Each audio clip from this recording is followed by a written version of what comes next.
You won't believe what just exploded in Kenya's legal scene. A senior lawyer, a fiery ultimatum, and just 12 hours on the clock. Danstan Omari has officially gone to war with Oga Obinna. 12 hours to publicly apologize, 12 hours to pull down the podcast or face immediate brutal legal action. And the reason? Because on that particular viral interview, Danstan Omari was allegedly branded a corrupt advocate on a global platform. And this is not just drama, this is a reputation on the line, careers, credibility, and a legal fireworks about to explode. But that is not all. Wait until you see what happens if the apology doesn't come in time. Is Oga Obinna backing down? Will Omari push the nuclear legal battle? And what does this mean for Kenya's biggest media battles yet? Stick with me because this story is about to get even darker, louder, and more explosive than anyone expected. Let's dive in. Ule anakuanga pale anashinga pale milimani anaitwaje? Danstan Omari sasa actually.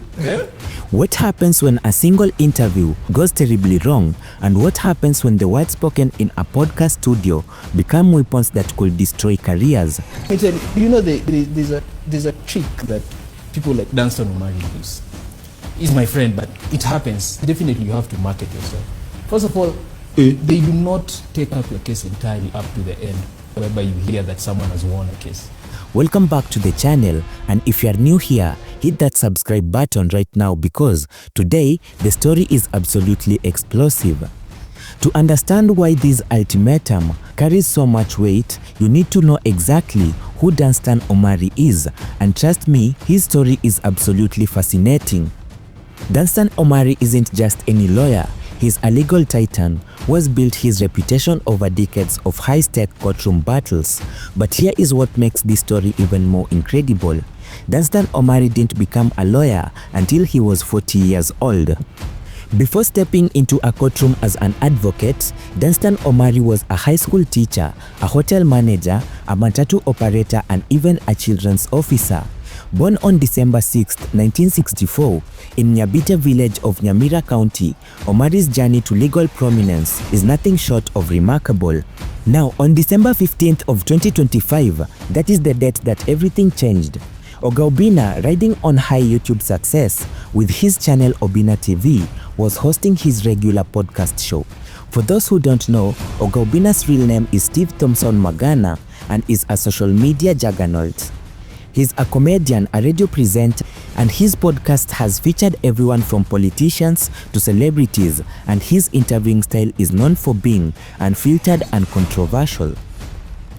On this particular night, Oga Obinna's guest was Adrian Oluoch Biko, described as a political commentator and a lawsuit student. The conversation was flowing, the cameras were rolling, and the podcast was streaming live to thousands of viewers. But then, Oluoch said something that will change everything. According to the demand letter drafted by Omari's legal team, led by lawyer Shadrach Wambui, Oluoch made what they are calling injurious, inaccurate, derogatory, false, defamatory, and unsubstantiated remarks. And here is the specific statement that caused all of this chaos.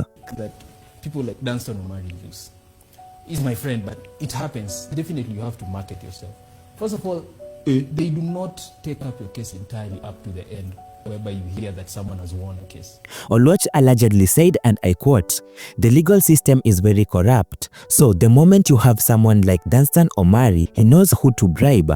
And let that sink in for a moment. Those words, spoken casually on a YouTube podcast, are now the center of a potential multi-million shilling defamation lawsuit.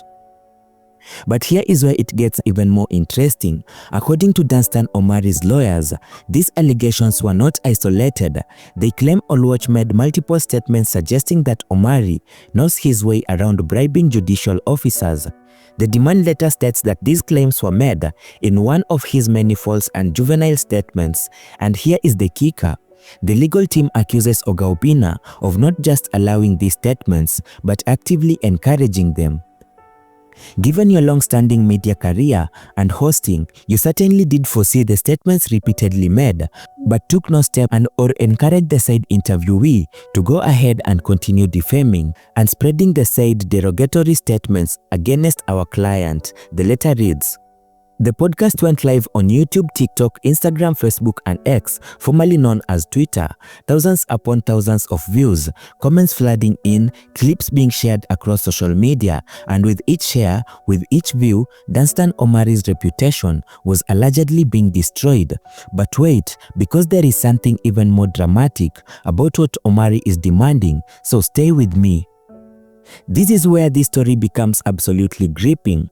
Omari is not just upset, he's not just sending a casual cease and desist letter, he has issued what can only be described as a legal ultimatum, with a ticking clock attached. 12 hours, that is all Oga Obinna has been given. 12 hours to comply or face what Omari's team calls swift legal action.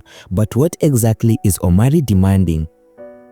First, a public apology, not a private message, not a quiet retraction, a full public apology. Secondly, the immediate takedown of those entire podcast episodes from all platforms, from YouTube, TikTok, Instagram, Facebook, and X, every single platform where it was posted. Third, acknowledgement of the damage caused. The demand letter makes it crystal clear what is at stake here. Given the defamatory, derogatory, and unfounded statements made by the said interviewee and posted on your social media platforms, among them YouTube and TikTok, the same has caused and continues to cause immeasurable, irreparable, and uncalled for reputational damage to the illustrious career that our client has painstakingly built. They are painting a picture of a man who has spent over a decade building his career, a former children's officer, a lecturer at various law schools, a managing partner at one of the best law firms in Kenya, and a role model. But here is what makes this demand letter particularly powerful. It does not just focus on Omari's feelings being hurt, but it focuses on professional reputation, career damage, and specific claims of corruption. In Kenya, legal procession corruption allegations are incredibly serious. They can lead to investigations by the Law Society of Kenya, and they can result in disbarment. They can destroy careers, and Danstan Omari's team is making it clear that they see these allegations as not just false, but also dangerous. Now let's talk about the irony of all this, because this is where the story gets absolutely fascinating. Earlier on this year, Oga Obinna himself was on the winning side of a massive defamation lawsuit. The same Oga Obinna who is now being threatened with legal action just won a 6 million shillings in defamation case. In November of 2025, the Milimani Commercial Magistrates Court ruled in Obinna's favor against Radio Africa Group and social media influencer Maureen Imbai, known as Black Cinderella. The court found that Radio Africa Group and Black Cinderella had published false and damaging statements that injured Oga Obinna's professional reputation and brand. Obinna celebrated the victory on Instagram, writing, "6 million easy, major, so my lawyer wakili, Willis Otieno, good job, nimepata pesa ya kumwaga foundation ya nyumba. This house will be built with my haters' money." Now, Danstan Omari's team is essentially asking for the same thing. Remove the content, apologize, acknowledge the damage. It is like watching a mirror image of Obinna's own case, except this time he's on the other side. Through his lawyer Danstan Omari, in the case where Radio Jambo's Maina Kageni and his co-host Mwalimu Kingangi's colleague Daniel Machoka was accused of something by Obinna, Machoka was represented by none other than Danstan Omari. Small world, isn't it? Omari has experience representing people in defamation cases. He knows the law inside and out. So what can Oga Obinna do now? Let's break down his options, because this is where things really get interesting. Option 1, complete compliance. Option 2, partial compliance with negotiation. Option 3, complete defiance. Option 4, counterclaim or public defense. Oga Obinna could potentially try to argue that Omari is a public figure and that therefore subject to high scrutiny. Jurisdictions, public figures have a harder time proving defamation because there is a presumption that they are open to public criticism. But in Kenya, that defense has limits. You still can make false factual claims about someone even if they are public figures. As of the time of this recording, the 12-hour deadline has either passed or is about to pass, and here is what we know so far. At the time of the ultimatum being issued, around December 17th to 18th, the podcast was still available on Oga Obinna's channels. Whether it is still up now, that is something that you can check for yourself.